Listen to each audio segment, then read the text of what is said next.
আজ বাসি বিয়ে, বিয়ের পরের দিনের বিয়েকে আমরা বাসি বিয়ে বলি। তো এই তো হোটেল থেকে চান টান করে একদম রেডি হয়ে চলে আসছি। এখন 10:30 11টা মতন বাজে।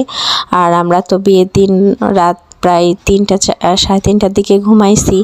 তো একটু ঘুমটুম থেকে উঠে এখন মানে একবারে সেন্টারে চলে আসছি। আর এই যে চা খাচ্ছি, তো চাটা খেয়ে আর শীতের সকালে এই যে দেখেন সবাই মোটামুটি চান টান করে রেডি।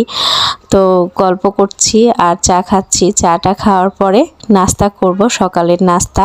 তারপরে দেখি কি করি, মানে এই যে নওগাঁর যে আশেপাশের জায়গাগুলো আছে মানে ভালো দেখার মতন, তো ওইখানে যাব। এখানে একটা কালী মন্দির আছে, সেখানে যাব। আর খাচ্ছি হচ্ছে লুচি তরকারি আর মিষ্টি, ওগুলো নিরামিষই ছিল। আর এখন এই তো মন্দিরে আসছি, আসার পরে মাকে দর্শন করলাম, তারপরে মানে একটু ভোগ দিলাম, প্রদীপ মোমবাতি ধরালাম। তো এই কালীবাড়িটা অনেক জাগ্রত মা। তো যাই হোক, মা সবারকে ভালো করুক। তো শুধু কালী মন্দির এখানে নাই, এখানে মানে রাধা গোবিন্দর মন্দিরও আছে, তারপরে হচ্ছে গোপাল আছে যেই পাশের ঘরগুলোতে। তো এই তো এগুলো মানে দেখে টেখে তারপর আবার তো বিয়ে বাড়িতে যাব। আর আমরা যে রাস্তা দিয়ে গেছি সেখানে হচ্ছে এটা নদী নৌকাতে করে পার হয়েছি, খুব ভালো লাগছে আসলে। দেখেন এরকম মানে নদী পার হওয়াটা মজার না?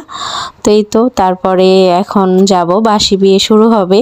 তো একটু প্রবলেম হয়েছে শাড়িতে, তো শাড়িটা চেঞ্জ করে 3 পিস পরেছি।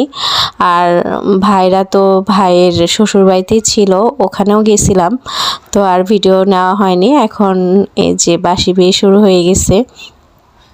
তো বাসি বিয়ে শেষ হলে তারপর সবাই খাওয়া দাওয়া করে তারপর তো রওনা দিব রাজশাহীর উদ্দেশ্যে। এই তো বিয়ে শেষ, এখন বউ ভাত, তারপরে তো সব কিছু শেষ। তো যাই হোক, মানে খুব ভালো দিন কাটলো বিয়েতে, সবার সাথে দেখা হলো, আড্ডা হলো। তো এই তো এখন হচ্ছে বাসে উঠে গেছি, মানে যে যেভাবে আসছে ওইভাবেই মানে গেছি। তো বাস থেকে নেমে তারপর বাড়িতে গেছি, যাওয়ার পর ফ্রেশ হয়েছে, হওয়ার পর দেখি বউরাও চলে আসছে। তো এই যে এদিকে কাকি বরণ করে নিচ্ছে। তো তারপর তো আবার ছাদে মানে যেখানে সাজনাতলা করা হয়েছে, দেখেন কত সুন্দর আলপনা দিয়েছে, কে দিয়েছে জানি না, কিন্তু খুব ভালো লাগছে। আর এই তো ছাদে নিয়ে আসা হয়েছে, এখানে সবাই মানে বড়রা আশীর্বাদ দিবে বর বউকে প্রথমে, মানে ভাইয়ের বউকে। তো কাকা আর কাকি দিচ্ছে। তো এই তো ভিডিওটা এই পর্যন্ত, বাই বাই, সবাই ভালো থাকবেন।